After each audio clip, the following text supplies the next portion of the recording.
I think it was the summer of 2014, which would make me 31. No, then I was 32.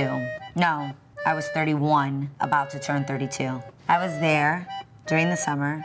Sorry, I'm trying to get my life together. I have a terrible memory. What's up, you guys? Okay, if you've been watching this channel for quite some time, you probably have heard me mention me studying abroad in Paris.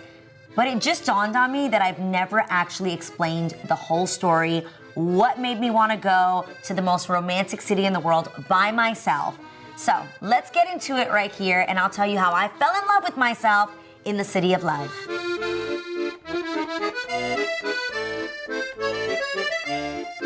Okay, first of all, I swore that I've said this story on the channel. Like, I really thought, like, oh, I've already told this story. And they're like, no, you haven't. When I was preparing to study in Paris, when I studied abroad during one of our hiatuses for summer, I was like, I haven't? I feel like I've said this story a million times. Well, here's 1,000,001. I went out there to study abroad. It's actually something I've always wanted to do. My sister and Jared, her husband, studied abroad when they were in college, and I always thought that was amazing. And I was like, oh my gosh, when I go to college, I'm gonna study abroad, but then I never went to college. And it was like, is that even an option?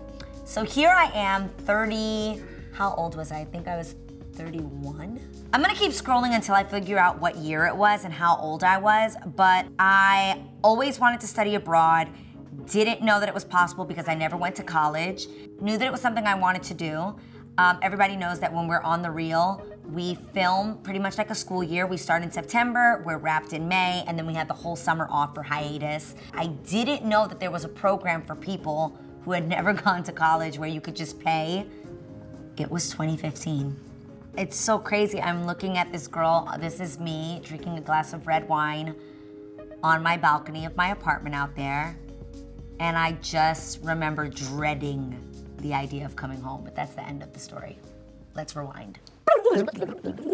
Okay, so I went online. I actually just started researching how could I do summer studies abroad if I was not currently enrolled in a college. Guys, it was really hard to find this information, so hopefully this is helpful. Now I don't remember the name of the school. This was it. International Studies Abroad was the company that I went with. You can do a summer semester, but it actually was really hard to get into. I had to write an entire essay to explain why I wanted to study abroad. I actually got college credits. I studied French language, I studied French history, I studied fashion and photography. And I studied fashion history, which was a wildly boring course where I sat in a dark room and they showed me film of like how Marie Antoinette's boning of her corset was made. I'd say pass that one. So now I get into the program. I'm super excited about it. Now I have to go and find an apartment. They did have an option of dorming for other people. I wanted to live on my own. I didn't want to live with anybody else for privacy purposes, and I'm just too old and grown for that. With that being said, I arrive in Paris, check into my apartment. A week later, it was like my enrollment day. There's a word for that. What's that called when you go to your orientation? Ding, ding, ding, you got it. So I Ubered there the first day because they actually were gonna give us our Metro cards and show us how to use the train, and that's how I would go to school afterwards. I arrive on my first day for orientation, and I'll never forget walking in, and they like make us all introduce ourselves and say why we're there. Most of these people in the room are 18 years old. And at some point they're telling us to introduce ourselves. And I'm like, hi, I'm Adrienne. And one of the girls turns around, she goes, are you a cheetah girl? And I remember being like, oh my God, I probably look like the biggest loser ever. They're like, why are you here? And I was like, I wanna learn too. I missed out on the college experience. And guys, it was so mortifying. They're like, what's your old doing here? Now I financially can pay for it, and second of all, I knew that it was just something I really needed. I needed to have a year by myself. A lot of people know that I was previously engaged. Just honestly knew that it was not really what I wanted for my life. I felt really lost. I felt like I needed to get away and kind of just have a moment to hear the sound of my own thoughts, my own voice, and really find out what it was that I wanted for my life and my future. I moved to Paris not knowing any French, Crazy enough, I took French in junior high school for like half a day, and I was like, way too difficult, sign me up for Spanish, which was clearly a breeze for me. So I literally didn't know a soul there. I had been there several times before, obviously traveling with the Cheetah Girls and also with 3LW. We had gone there before. Everybody knows that I'm a huge fan of Audrey Hepburn and a lot of these old films, and I just always like dreamt of studying in Paris. So I made it happen, and I went on Airbnb, had like the cutest apartment. I'm gonna try to put some pictures here of what it looked like. It felt like a breath of fresh air. I loved the idea that no one knew me except for the kids in my class. Shout out to Kai, who was like my homie back there. Again, these Kay, Alexis, like these people literally ended up being super cool with me. We all still follow each other on Instagram, and we always said we'd end up going back and like seeing where everybody's at maybe 5 or 6 years from now, which has already been, my God, it's been 6 years. I call it my Eat, Pray, Love journey because I really was asking God, like, what do I do with my life? Like, the decisions that I'm about to make are going to completely change the trajectory of the rest of my life. And so I was like praying to God every day, like, God, bring me clarity, show me what it is that I'm supposed to do. So I remember listening to the Jesus Culture album. It's the one that starts with Father of Lights. If you know the album I'm talking about, comment below and tell me what the actual name of the album is. And I would listen to the song, Everything Good Comes From You, Father of Light. And I would listen to that on the way to school in the morning. I'd have to be at school. My first class started at 8 a.m. on time. French teachers don't play that. Like, you have to be sitting in your seat 5 minutes before or they will lock the door and you can't get in. 7:30-ish, I'd grab a croissant and a chocolat chaud. My French was still terrible. It's a hot chocolate, and that's what I would have for breakfast. I'd sit on a stoop and eat it out front. And when I was done, I'd walk into class and I'd be ready. I was that is I the only one that loves to go shopping for like stuff for school? Am I the only grown adult that really misses back to school shopping? Like going and getting a new binder and folders and pencils and finding pens that have amazing gel point and like, what's the grip like? For the first time, I was doing exactly what I wanted to do, how I wanted to do it, when I wanted to do it. I would come home and have dinners by myself. I would literally walk the streets for hours with nowhere to go. My life has never been that way. My life has always been, well, we have this going on tonight, you have to be there. Comment below if you know what that's like, because even recently moving back to New York, I was like, oh, I can't wait to move back to New York. It's gonna be so chill, I'll be with my family. And then I realized that my family has activities every day.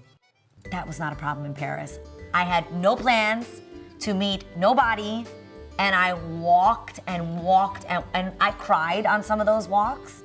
I know it sounds really weird. I was like literally roaming the streets, crying if I had a thought or a feeling. I didn't care if someone looked at me. I'm like, you don't know me. I really needed to just have those moments.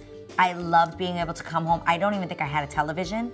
So I would like come home and listen to music. I'd journal, I would read books. I went grocery shopping at random French grocery stores. I had Duolingo.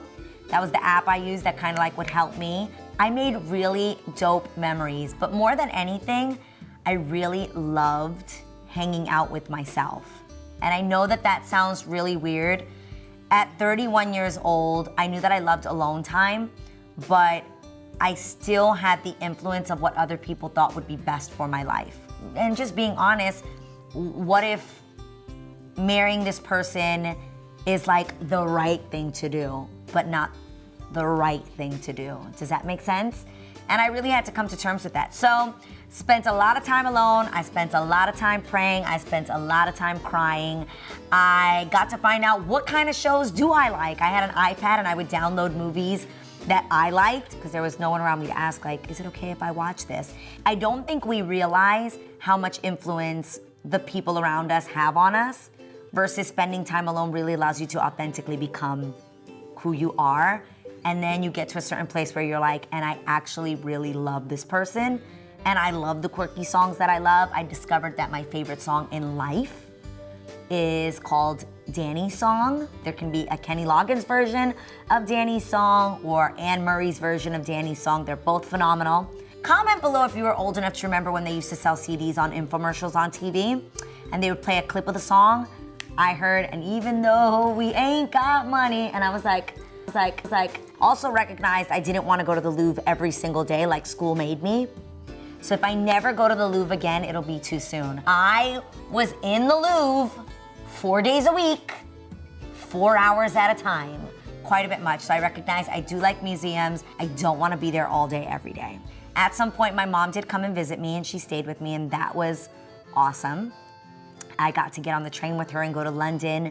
She had never been to Paris before. She had never been to London before. But I would do that trip often. I actually, some weekends just by myself, would get on the train to London and I'd go spend a weekend in London. I don't think people understand the freedom there is in traveling by yourself, talking to strangers. I did end up doing that at some point. I did end up making friends in Paris. Crazy enough, one of my friends from LA, Mirtha, ended up going over there and introduced me to her best friend, Fani.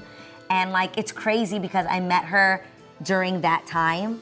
And when I got married in Paris, these are still the people that attended my wedding. And they remembered me from that summer being just such a different woman and just trying to figure things out to finding the love of my life, knowing that I knew without a question or the shadow of a doubt that Israel was the one for me. Never a thought in my mind that made me be is this right?